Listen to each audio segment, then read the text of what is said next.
Are you ever playing a game and then the game just kind of starts to play you? If you're a Nintendo Switch owner, you've probably experienced this before. When your joystick develops a mind of its own and starts just going wherever it wants. Yeah, I'm talking about stick drift. Drift? What do you mean, drift? Still need a dictionary? Joycons. Everybody's favorite cursed controller. You know, I've always had mixed feelings about these things. At first I really didn't mind them, until I sat down and played any game for over 20 minutes and my hands would just start cramping up and shutting down. But let's talk about the biggest issue with these things. Yeah, you guessed it, the stick drift. The problem Nintendo just can't seem to figure out. I mean, it's just so complicated that a billion-dollar company with all resources available just can't seem to figure it out, right? Yeah, keep believing that one. But some guy on YouTube seemed to figure out a remedy back in 2021, and it is the most YouTube-esque fix you could pretty much think of. He stuck a piece of paper in it.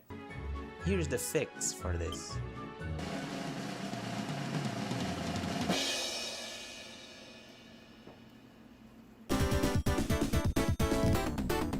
Today we're going to be trying out that fix and seeing for ourselves if this method really works. And while we're at it, we're going to go ahead and reshell these Joy-Cons with the all-metal buttons and housings from Boxy Pixel. Alright guys, so let's start by taking these Joy-Cons apart. I'm going to start on the right one since the left one is the one we're going to be fixing the drift on.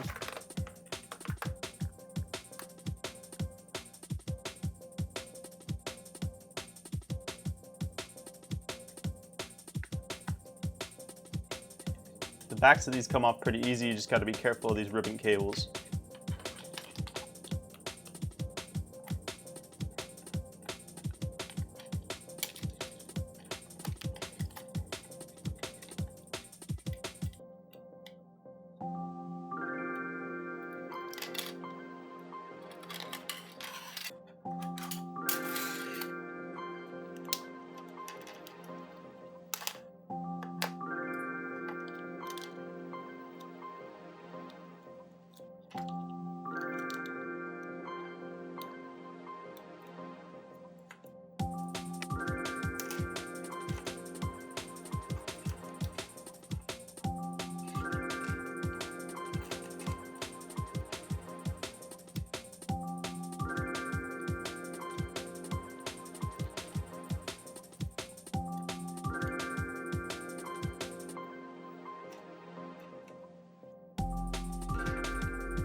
Okay, so the first thing we want to do is replace all the buttons before we lay the board in. So for this, you just want to make sure that the little notch on the button is facing towards the inside.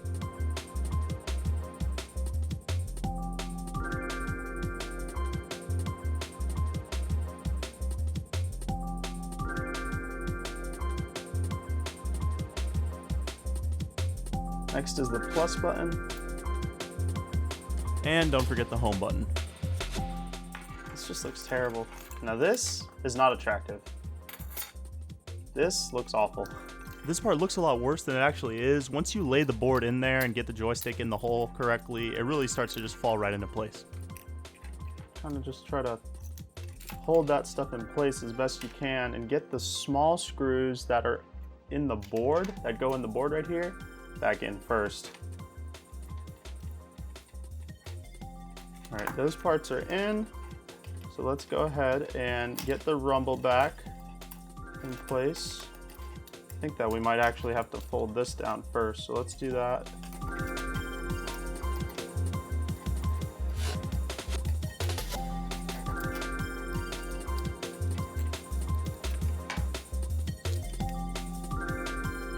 And this slides in.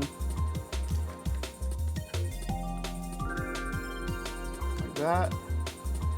Go ahead and do the battery. Battery goes like that. Alright, that's all in. Then we have these. Make sure you get them right. So this is left.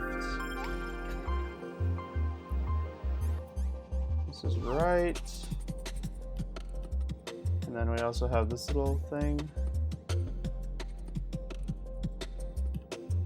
Okay, and this slides in like that.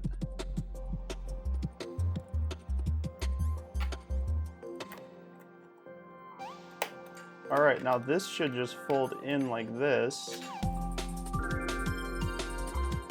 All right, so we're at the point where we can start working on the back. Now the back, all I should need is this little black piece right here.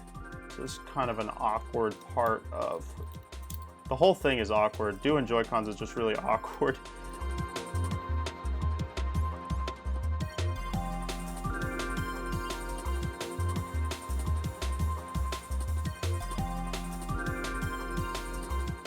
Looks like we got it first try. Okay, so okay, it's clicking. We love clicking sounds. All right. See, for some reason this button is not, it's not right. Let's see if I can rotate it.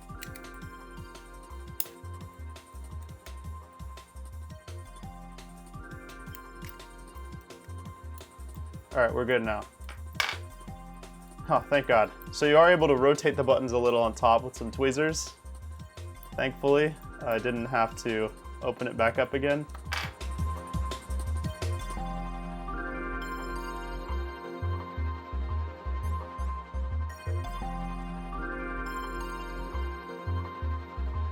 All right, one down.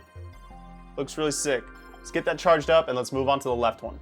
All right, this is the one that we've been waiting on, the drifting Joy-Con, the left Joy-Con. You know, funny enough, all the Joy-Cons that I had already repaired 2 of them with new sticks a while ago before I had thought to do this, and none of my personal Joy-Cons were drifting anymore, so I had to go on eBay and buy this one. I found it for about $25, and we're gonna fix it up today. The drift's not too bad on it, but as you can see in the clips that I showed, there is definitely some drift, and it is there if you play for a little while. It just kind of shows up, which I feel like is how most Joy-Cons are. They don't drift super bad, but I know there are some that do drift pretty badly, so let's get to this. So according to VK's channel, the YouTuber who originally discovered this fix, all we need to do is grab the Joy-Con, open it up, put a little piece of cardboard underneath the joystick itself, and that creates enough upward pressure to help the joystick figure itself out. So we're gonna take a shot at it and see how it goes. So let's go ahead and get everything ready that we need. So all we're gonna need is this, and start cracking this bad boy open.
All right, once you got all your stuff set back up in there, you can go ahead and try to lay this down just like the last one.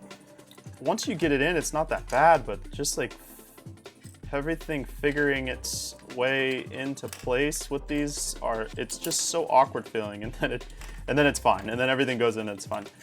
It's such a weird little controller.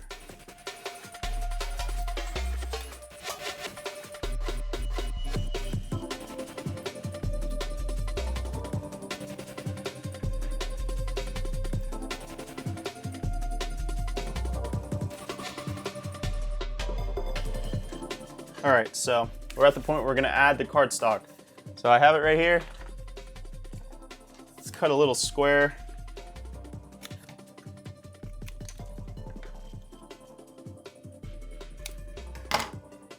Okay.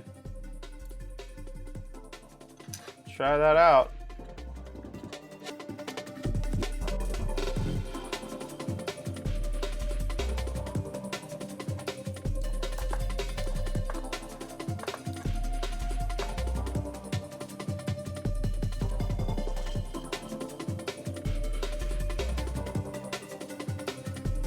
Button's feeling good. Okay. Home stretch. All you gotta do is put these Buttons in.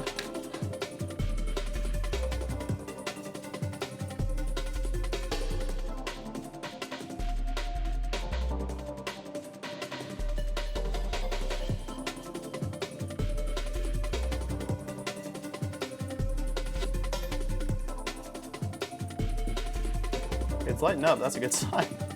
All right, so back piece, same thing. Lay that down. Everything should click.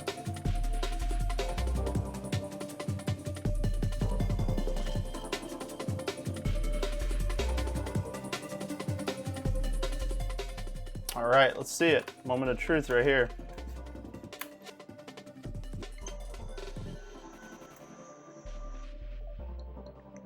It's looking good. Let's check on the calibration test.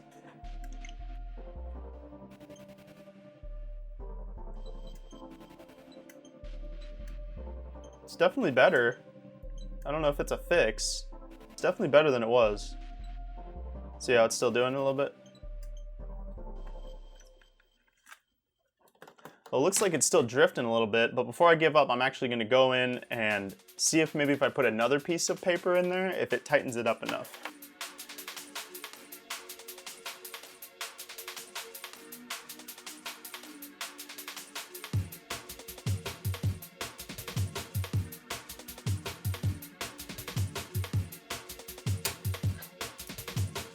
Now see, it kind of went out of place. It's not centered, so let's actually tape it. Got some normal Scotch double-sided tape here.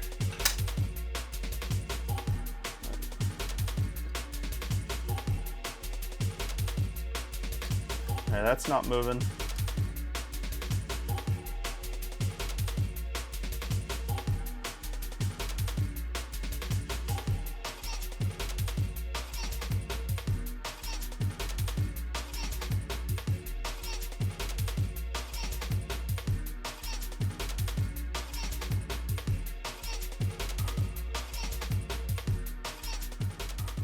Got my switch right here.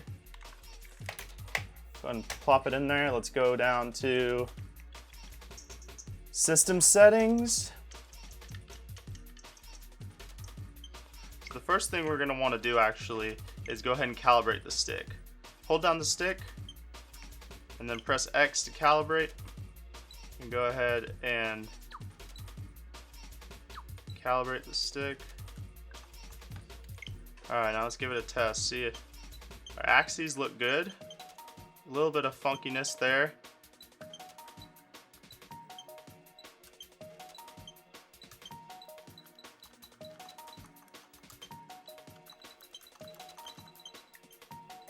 Okay, after calibration, it does seem better. Yeah, definitely. I probably should have cleaned the joystick while I was in there with a little bit of isopropyl alcohol and some compressed air.